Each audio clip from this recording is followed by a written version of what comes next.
do see us go live on Facebook, that would be great. I'm getting a message that says we're being live streamed, so we could be on Facebook right now. Okay, all right. Claire, over to you. Okay, so my name is Claire Johnson. I'm president of MWA NorCal, trying to fill Lori's enormous competent shoes. Mystery Writers of America is the premier organization for mystery and crime writers, professionals allied to the crime writing field, aspiring crime writers, and folks who just love to read crime fiction. The Northern California chapter is one of the largest of the 11 chapters of MWA. We have a tremendous wealth of talented writers and associate members who are librarians, agents, et cetera, et cetera. We host Facebook Live events on the second Saturday of the month, which this year have included how to do a book trailer, which is fabulous presentation, writing for magazines, and writing children and YA mysteries. If you're not currently a member, I really encourage you to join. And if you haven't re-upped, please re-up. As we know, crime doesn't pay enough. This year, MWA posted an updated version of how to write a mystery, which is a fabulous compilation from 70 writers throughout the world. And it includes crafting mysteries from character development and plot to procedurals and thrillers. We will be giving away a copy of this handbook for each event in October. So we're going to compile a bunch of names, and if you want a copy, then kind of, raise your hand. So our moderator today is Daisy Bateman. She's a mystery lover, cheese enthusiast, you go girl, I am too, and a world-renowned expert in why you should buy that. Her educational background is in molecular biology from Caltech and UC Berkeley, and she works in biotech. She lives in Alameda, California with her husband and a cat. She has 2 books out from Simon & Schuster, Dismal Harvest and Murder Goes to Market. Daisy, take it away. All right. Well, technically the books are from 7th Street Press. They're distributed by Simon & Schuster. Okay. And Dismal Harvest won't come out until next March, but I'm already very excited about it. Thank you very much, Claire. I am happy to be here and moderating this lovely panel with these lovely people who I will introduce now. So going through my list here, we've got John Bellheimer. He writes 2 mystery series. The first features Risk Analysis, Owen Allison, and is set in the coal fields of the author's native West Virginia, while the second involves Lloyd Keaton, a Midwest sports writer with a gambling habit. John won an Edgar Award in 2020 for his nonfiction book, Hitchcock and the Censors, and lives here in California. I think actually all of our panelists are Californians, so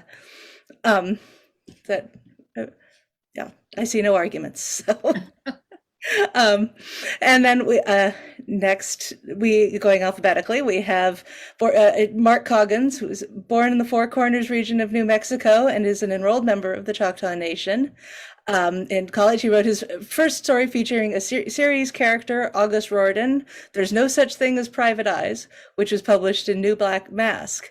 He has since published short fiction in Ellery Queen's Mystery Magazine and the anthology Masters of Technique, as well as nonfiction in View Camera and Distributed Object Computing magazines.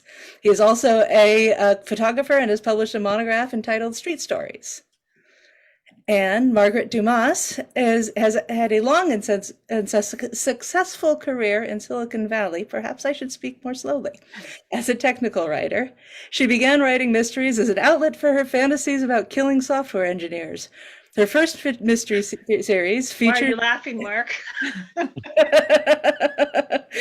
Featured Jack and Charlie Fairfax as a crime-solving couple in the tradition of Nick and Nora Charles. Her new series, The Movie Palace Mysteries, takes place in the world of classic Hollywood movies and the people who love them, including the ghost of an usherette who died in 1937. So welcome, everybody, and welcome to the panel. Let's get that. So setting, unless your book takes place in a featureless void, you need to have one. So why don't we talk about the settings for everyone's books, and going with the same order. Maybe John, do you want to start with what setting or settings that you have used? Well, my most recent book is Hitchcock and the Censors, which nonfiction, so the setting doesn't really matter. But before that, I wrote this book, Primary Target, which is set in West Virginia. I've got a series set in West Virginia.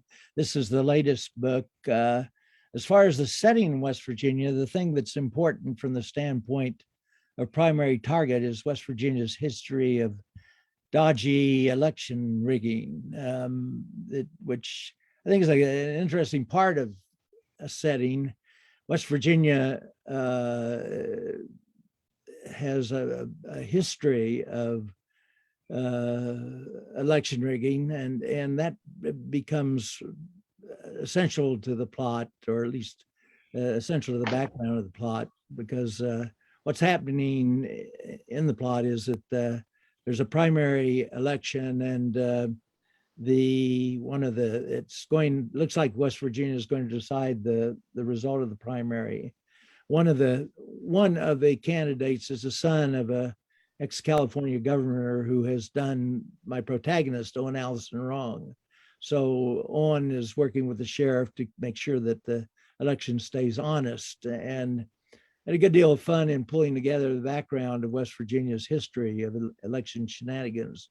Turns out there's probably more corruption per capita in West Virginia than any place west of Washington, D.C. And I first became aware of it during the election of 1960, when Joe Kennedy sort of openly bought the West Virginia primary for his son, JFK. It was so open that JFK used to joke that he had gotten a telegram from his father that said, "Don't buy another vote. I won't pay for a landslide." And that's 60 years ago, I guess, but it's still in West Virginia's memory. But the election rigging has kept up into the present day.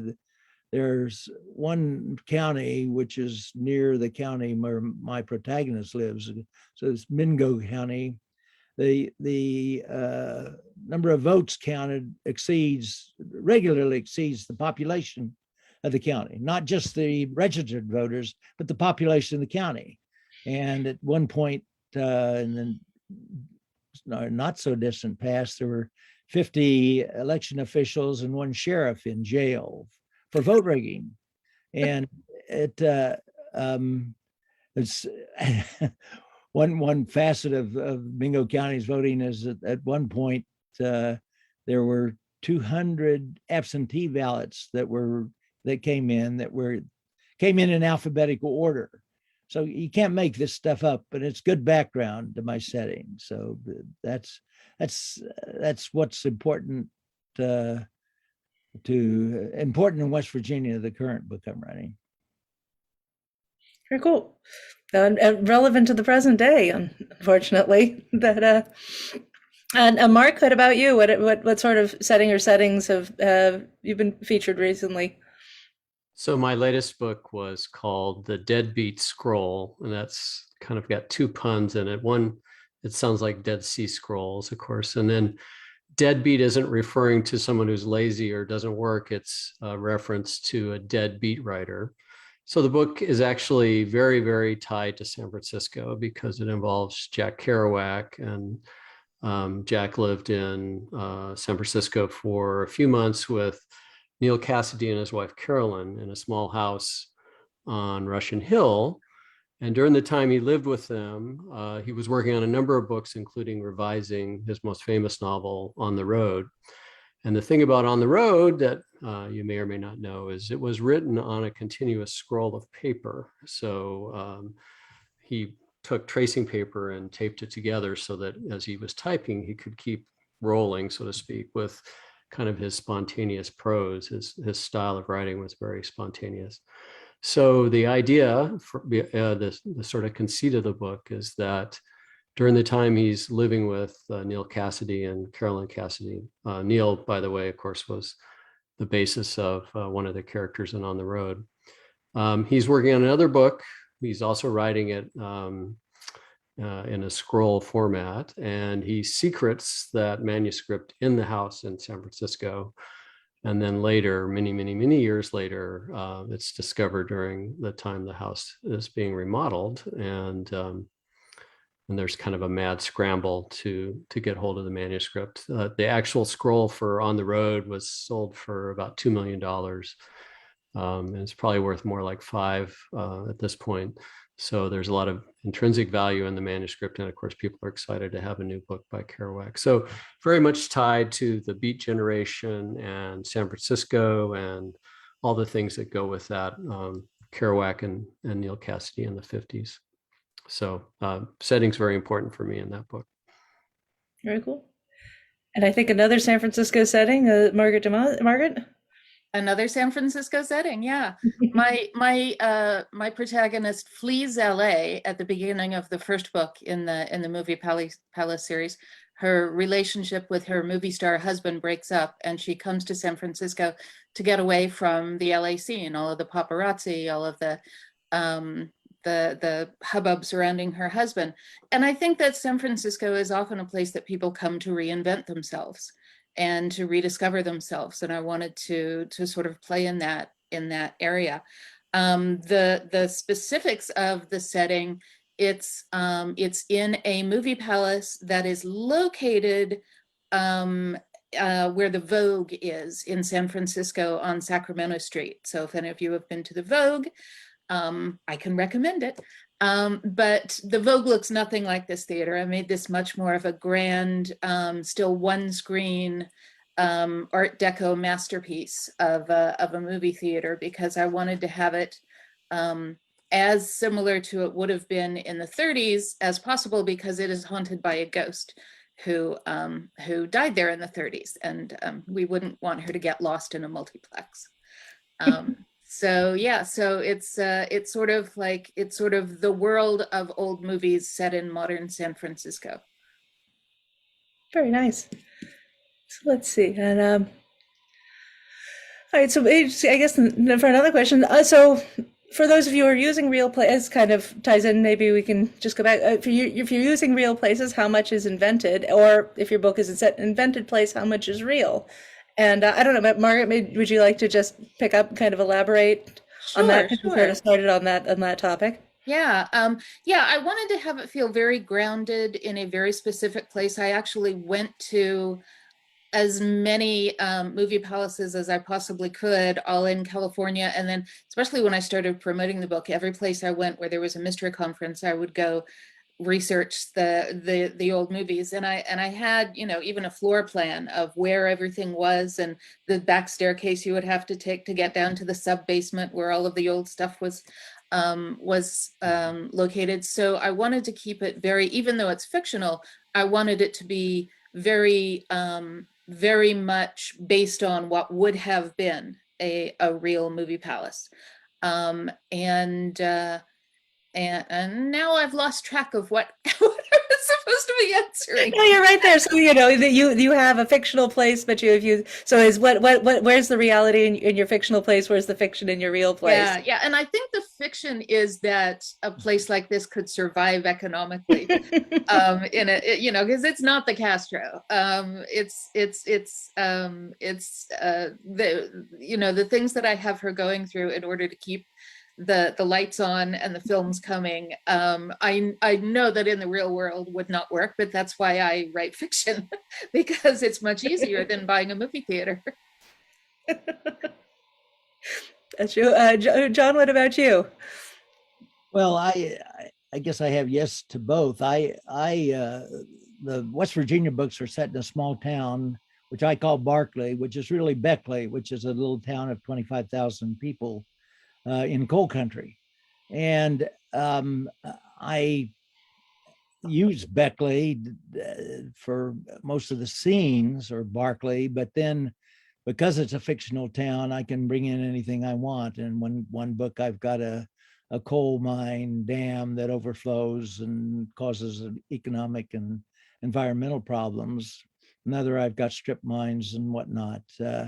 So having a small town to look at and think about, I can get some real some real evidence, but also I'm able to manipulate it any way I want. the interesting thing about small towns is I couldn't really call Barclay Beckley, and I found that this is true of most mystery authors who write in small towns. If you really have a small town like Beckley, everybody knows everybody else. So if you call the mayor of your town a nincompoop, well, everybody thinks you're calling the real mayor a nincompoop, and the mayor may or may not be a nincompoop. But by the time the book comes out, there'll be a different mayor. So you pretty much have to, if you're writing in a small town, have a fake name. But in fact, I'm not sure at how large a town has to be before you can call it by its real name. My baseball mysteries are set in Columbus, Ohio, but the publisher didn't want to call it Columbus, didn't want me to call it Columbus. So I had to cast around for a name that I wanted some kind of a name that implied it was in the center of the state. And so I tried Centerville and Midland and Middleville. They were all already taken. So I finally called it Menkenville after H.L. Mencken. But it's really Columbus, but I don't quite understand the publisher's reaction, but they had it. So in my case, in the case of the baseball mysteries, there's a real disconnect between the Menkenville team would be the Columbus Clippers and is a real AAA team, but I can't. And so I passed the Menkenville Marauders off as a real team. But I feel like I'm in good company. Santa Teresa, Ross McDonald had to call Santa, well, he didn't have to, he did. He called Santa Barbara Santa Teresa, and Raymond Chandler called Santa Monica Bay City. So there's a nice tradition there, but as I say, I'm not sure how big a city has to be before you can actually say it's New York, Yeah.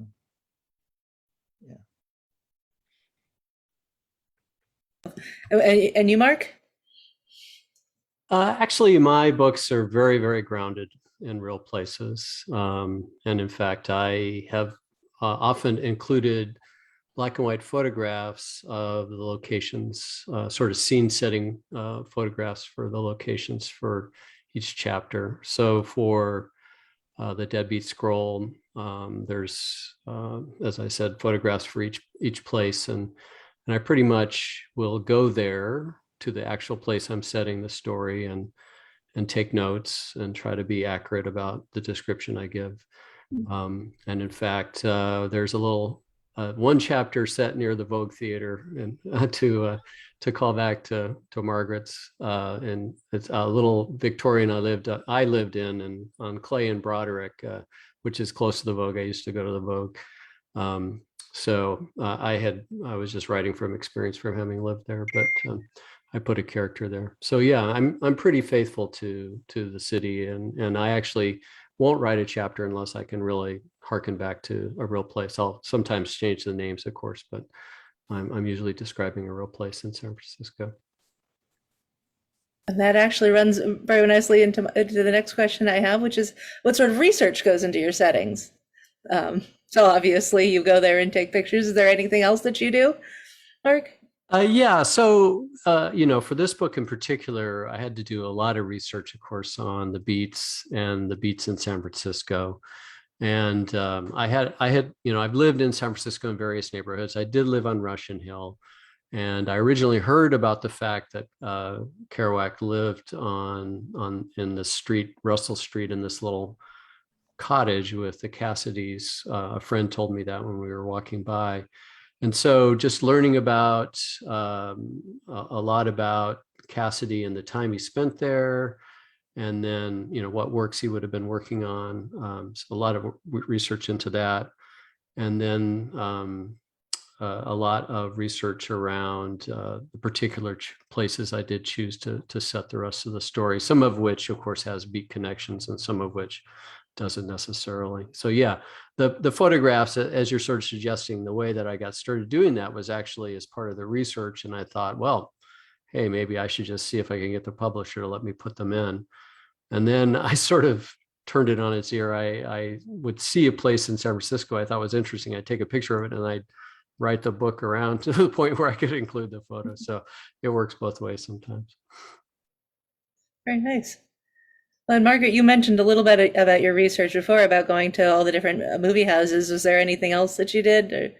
Yeah, well, just around San Francisco, my character doesn't have a car. So I did a lot of walking, starting out at the Vogue, and how far can I walk? And can I actually go to Stowe Lake, or would I need to Uber to Stowe Lake? And then once I get there, if so, if I go up to the top of Strawberry Hill, would someone die from a fall down there? Or would they, so a lot of like, that sort of like what's realistic for her to get around. And also she only knows San Francisco, because she's new to the city, she only knows San Francisco from what she's seen in movies. So like she would recognize Kim Novak's apartment or the building from Vertigo. She would recognize John's Grill from Maltese Falcon. And so I wanted to do, like what from the movies that she's seen is still here that she could encounter and sort of orient herself that way. So it was fun research. Very cool. And John, this was your question, so I when I first started writing in West Virginia, there was a lot of boots on the ground research. I go back and look at the scenery, try and get it right, talk to people. And then recently with COVID and whatnot, I rely largely on the internet. The West Virginia Bureau of Mines has been very helpful, for example. Actually, going and visiting mines was helpful. And the last October, I was going to say seance, but panel I was involved in, people came dressed up. And so I did, I did perform a little bit here. Although I grew up in West Virginia, but I'd never been down in a coal mine until I came to work for Stanford Research Institute. First thing they did was send me back to West Virginia to try and figure out how to get the coal from the mine to market more cheaply. And this is 50 years ago. I went down in several mines, and they were just what you would picture as a mine. They were craggy. You went down with a group of miners in a kind of an open basket, and then they would fan out, and you would watch as they just hacked and hewed and brought the coal out. And it was pretty grim work. And so we flash forward to, I guess, it was my third mystery in the series, Dismal Mountain, where I wanted to get my protagonist trapped in a coal mine. And at that point, it had been probably 40 years since I'd been in a coal mine. I thought I better see what it's like. And the timing was such that Mark knows this. Mark and I are in the same writing group. I have to have a chapter out every month. And so I have my protagonist trapped in a coal mine, and timing was such that I had to have the chapter written before I'd actually been back to West Virginia to see what a coal mine was like now. And so I wrote a lot of prose about the black walls collapsing in on my protagonist. And then I went and visited a coal mine, an abandoned mine, and that had been dug out with machinery, and they took me in it, and the darkness is like no darkness you ever experienced. But then when you light up your light and everybody else's lights, I saw that the walls are no longer cragged; they're as straight as the walls in my room, although not as messy. And they're not black; they're beige, because they spray them with limestone in order to keep down the fire hazard. So suddenly beige walls collapsing in on them, they didn't have the same cachet. It just so I I, I had all the lights out so you couldn't tell anyway, but that's my research story. And I'll take this off now that school is morning. Demonstrating the importance of research and not relying on old information. Yeah, the change was just enormous. It really was just like these beige walls, and they're straight, and it's just like a living room. It's nothing like the mine that I've been down in when I was working for SRI. That's right. Let's see. Let's maybe change up the pattern a little bit. I'm going back to Margaret for the next question. What would change about your book if it took place in a different setting, a different city, a small town or to a large city, or vice versa, on the other coast, or? Yeah, I think if it were, it's sort of, the movie community sort of makes a small town out of a city. But I think it would be interesting to have it be in a small town, because then you might get people coming in just for something to do, not because they're necessarily familiar with everything Bette Davis ever did. And you might get more of a cross section. I don't know, that could be kind of fun. But I also, let's see, the last one, Murder on the Silver Screen, had a tech angle with it that had, now I'm blanking on the term, augmented reality, AR. So I sort of played with the idea of, what if you could have in your movie palace, what if you could have, showgirls dancing on the screen as if they're in a Busby Berkeley number? Or what if you could have Rhett Butler at the bottom of the stairs looking up at you? And that made me sort of want to take it to a virtual place. What if you had, everything is streaming now, what would a classic movie theater look like if it were virtual? And it's sort of Turner Classic Movies, but that's broadcast, so taking it a step further. And anyway, so these are the things that I do instead of sleeping at night. Sorry. Well, it would be very convenient for a ghost. Nobody would know that she wasn't playing the machine. Yeah. A little bit. Oh, so Mark, I guess Jack Kerouac obviously didn't write his book anywhere other than San Francisco, but is there a version of this book that could have been written somewhere? Sorry, I've got a job to do here. No, you gotta have your priorities there. He won't let me. My main character Reardon is very much of San Francisco, but I'm throwing him into another country. He's never been out of the United States. I'm throwing him into Tokyo, Japan, in my next book, as kind of a fish out of water story. And the process of writing that has kind of been fun and also challenging to learn about, to the extent I need to, all the things, specifics about Tokyo, geography, and Japanese culture.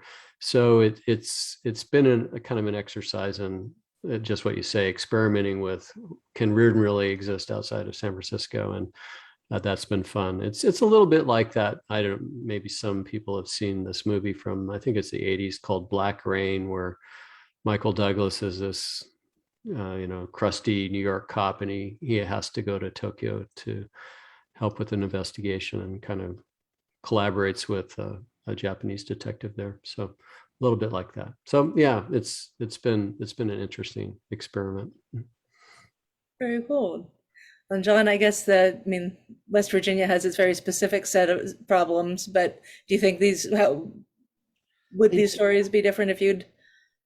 They wouldn't travel very well. Yeah. I need coal mines. I need dams that flood. I need I need the independence of the people in a way. And I was thinking about that question.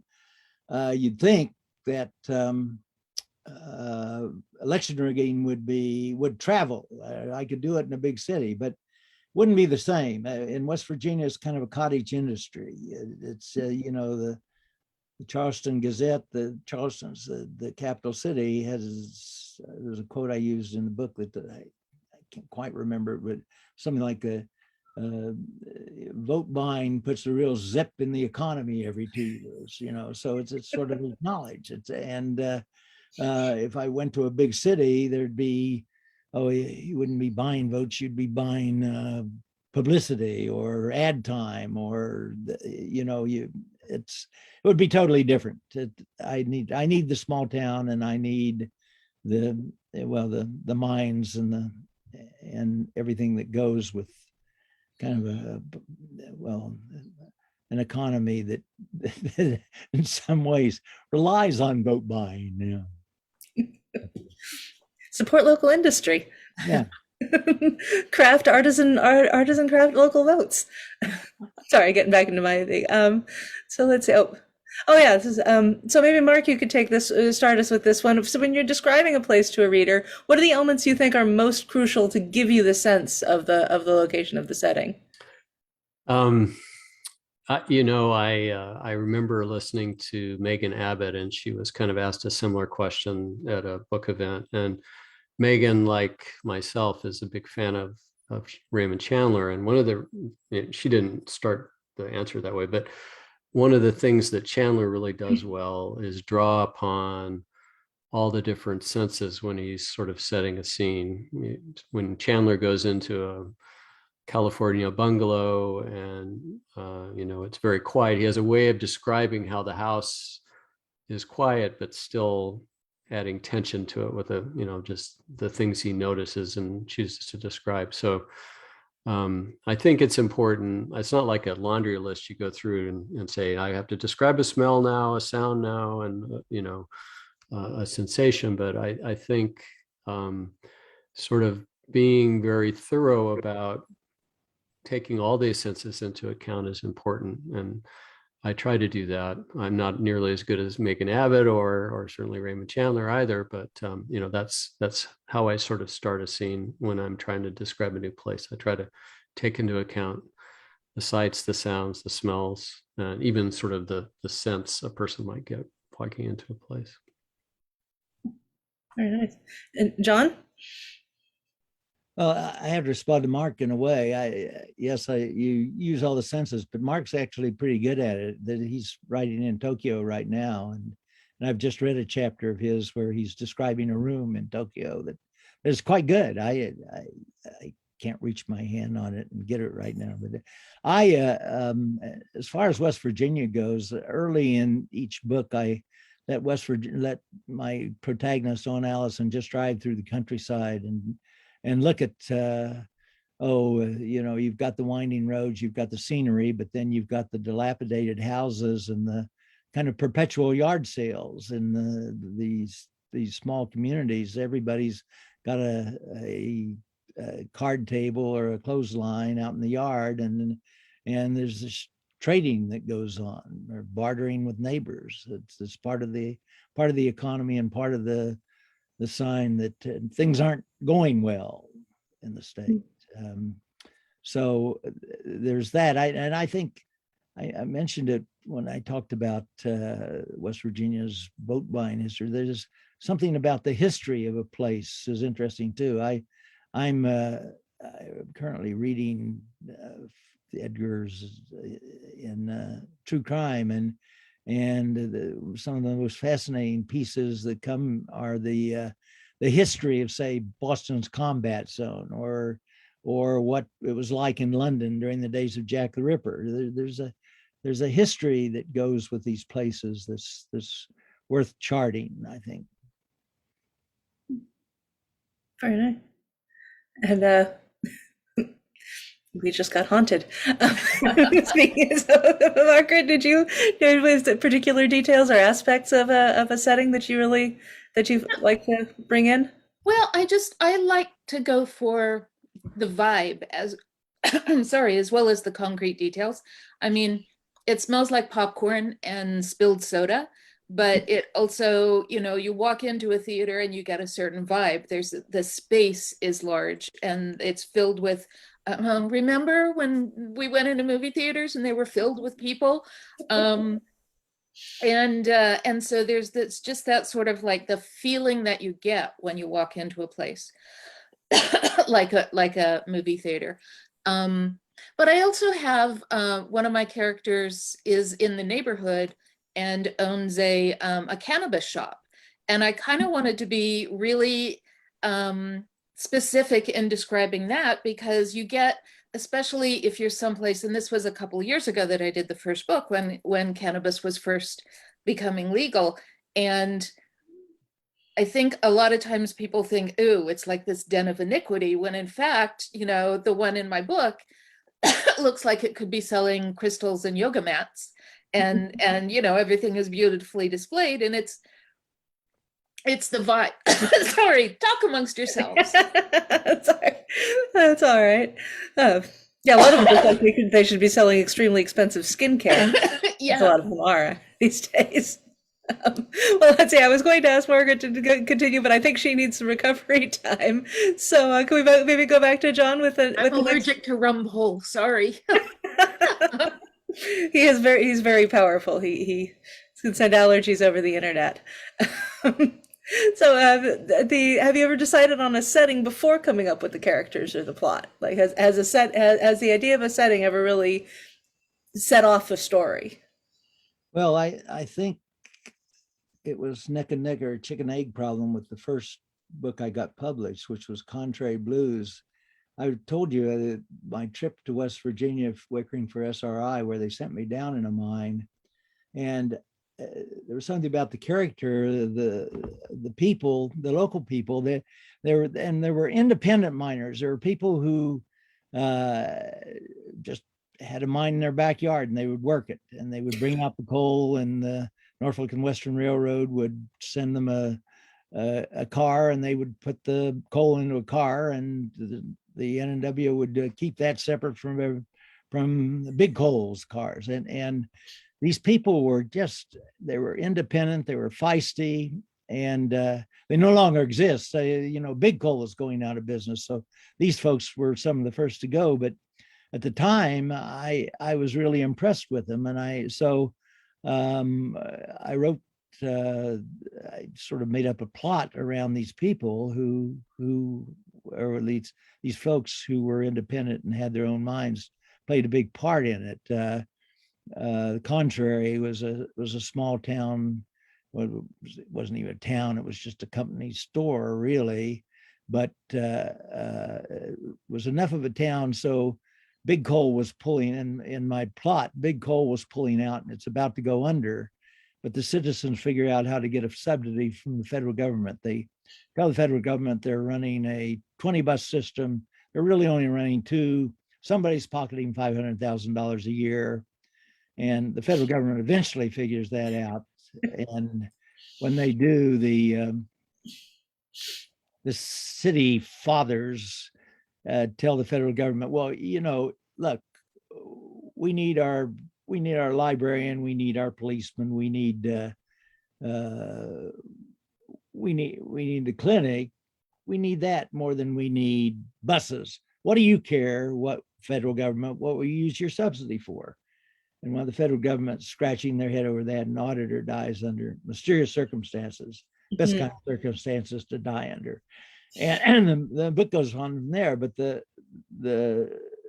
story really started with what was the setting, these feisty people who mine their own coal. And I wanted to write about them. So. Would have never thought coal mining is a backyard business, but it was. Well, and it isn't anymore. It's just sustainable. What about you, Mark? Is it a setting ever come first? I think so. I think a couple of my pieces of short fiction, really the motivation for writing them was to explore. One was a sort of a Dashiell Hammett pastiche set in the 1920s in San Francisco. So just the idea for the setting came first, or at least the overall milieu of the story. And then I've trespassed a little bit on Laurie King's territory. I've done a Sherlock Holmes pastiche or two. So you sort of buy into the setting when you do that as well. So I guess those are two examples where I kind of picked where I was going to put the story before I figured out the plot. And Margaret, have you You recovered from? I think I'm okay. Let me try again. Okay. Yeah, the Movie Palace book started with the idea of in a movie palace, and the setting. When I pitched it to the publisher, the setting was the important thing. The new series that I'm working on, I wanted to do something in the world of tech, and it's very much an office sort of mystery with the people who work together in this high-tech company, and there are, all sorts of things that people in tech should find hilarious, but I'm not sure about muggles. I don't know. We'll see how it goes. But I wanted to. I always tend to drift into tech in my books, and I thought, well, this time let's just set it there. Let's just anchor it at a social media company. So.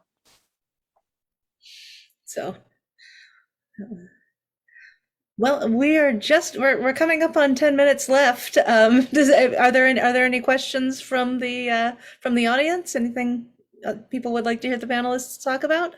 There are a few questions. Oh, The wonderful. disembodied voice will now ask several questions. Computer, are there any questions from the audience? Yes, Daisy, there are. Michelle Chouinard would like to hear about your research tips. What do you have for tips for research for setting? I was actually wondering if Mark has spent any time living in Japan. I have not lived in Japan. I've made a number of trips. But Google Maps is so darn good now. I pretty much just walk down the street in Tokyo using Google Maps, and then of course there's lots of videos nowadays on YouTube of people doing travelogues or their life experience in a country. So, for instance, there's lots of foreign folks, expats in Tokyo that talk about their experiences there. So those are also very helpful too. So nothing really clever, I'm afraid. Is there any other research tips for? I ask people. I have a book that is part takes place in Thailand and part takes place in Positano, Italy, and I have not been to either of those places, although I would love to. But I talked to people. I did the Google Maps thing and watched movies set there and travel logs. But I also talked to people who had been there and like, what does it smell like? What is it? What's the ambient noise sort of thing that you don't necessarily get just from pictures or videos. I mean, you must do a lot of research on for your nonfiction. Does that any of those techniques ever roll over into your fiction work? Well, most of my nonfiction, well, no, that's not true.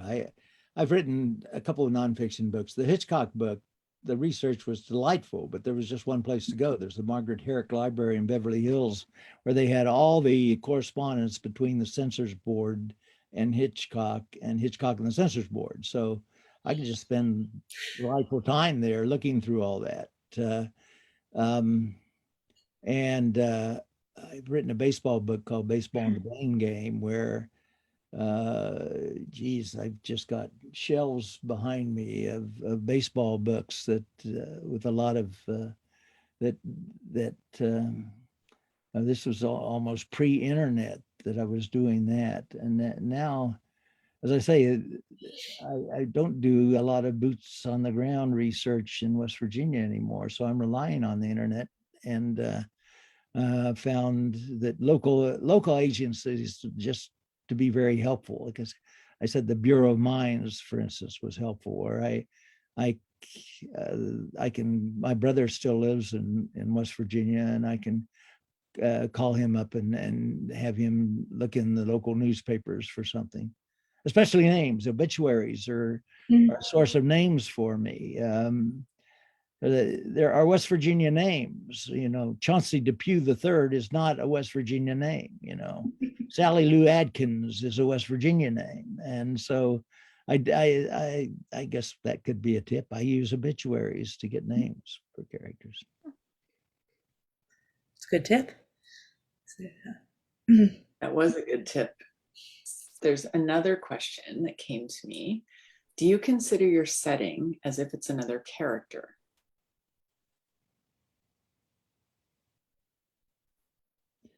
Well, yeah, I understand that question, and yes, I do. Except there's got to be an arc to a character, and there's not an arc to a setting unless you've got a flood or something that despoils it. So settings are so important. They've got to be believable, and the reader has to get a picture of them or understand them. But if I think of it as a character, it's usually not going anywhere.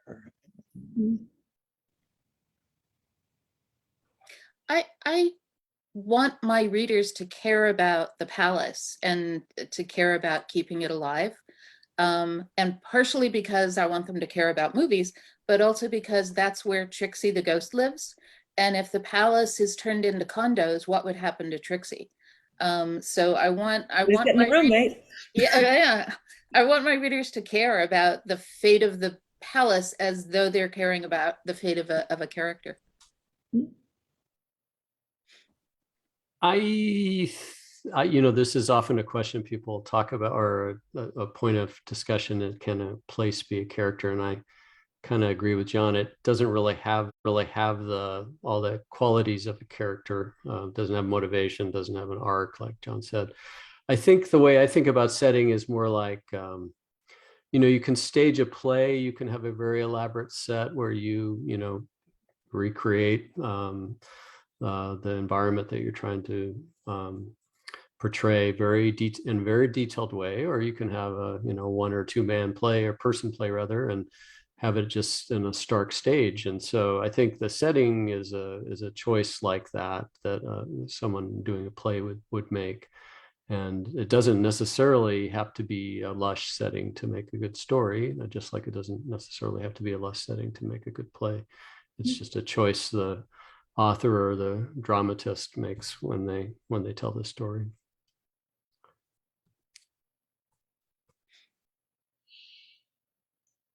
I have a question. Oh, yay. I'm curious about Daisy. Could you tell us a little bit about your books? Oh, well, sure. They are also set in California at a fictionalized town on the Sonoma coast, which is kind of Bodega Bay, but largely not. It's a former tech worker who has left the rat race to run a artisan marketplace in this small coastal town, and whose most troublesome, in book 1, her most troublesome tenant turns up murdered right after of course being evicted. So she is thrust into investigating murders while still having a fair amount of time to eat cheese. Nice. So yes, the research for it was delightful. Thank you for asking. Yes, and the second book is coming out in the spring, and it of course is set in the fall. Sure. And with some history as it comes into that, some a little bit of bootlegger history, and a secret door in the wall, and a dead lawyer, and Nice. all the things that people like. So those are things that people like. So I'm monitoring Facebook as well as our Zoom questions, and I don't see any others. There's about a 30-second lag on Facebook, so I'm just going to give anyone watching on Facebook a few more minutes to chime in. If not, Daisy, do you want to ask for last-minute words of wisdom for our we hopefuls out here who are still writing, and those who are already published, for what maybe one thing in a setting that is absolutely mandatory? I know that's too random and hard, but I'm going to go with it. all right, well, let's see. You heard the magic voice. What's your one setting thing? Believability, but I don't know how to make that into, you know, a sense of taste or smell or whatever. It's just something that sets it apart and makes it memorable. Yeah, and I think as a writer, it has to be real to you, even if it's a fictitious town or a fictitious a house or whatever. It has to be real to you. You have to know how to walk the halls and what's hanging on the back of the doors. Yeah, I was going to say a detail that's salient about the place that makes it memorable or unique or somehow evokes a feeling in the reader when they read about the description of it. So it's very similar to what the other two folks have said. And Daisy, what about you? I am also a fan of the telling detail and the minor thing that is maybe unexpected, but makes the place come alive. Those are all excellent points. I'm just getting I love- fuzzier and fuzzy. Yeah, I love John's believability that, you know, it has to be a place that your reader's going to step into and want to revisit. And Margaret certainly has that with her theater too, that it's a place people want to continue to come back to. And I do want to eat cheese with Daisy and with Claudia, so we'll do that. And I love Japan, so. All right, Daisy, do you think we are at the end here? I think we are. We are at 5:59, so I don't think there's any more of us. Okay, but nobody leave yet, because what I'd like to do now is have everyone, invite everybody, if they'd like to turn on their cameras and unmute to come in for conversation while I stop the Facebook feed and while I stop recording. So And I should say thank you to our lovely panelists who did a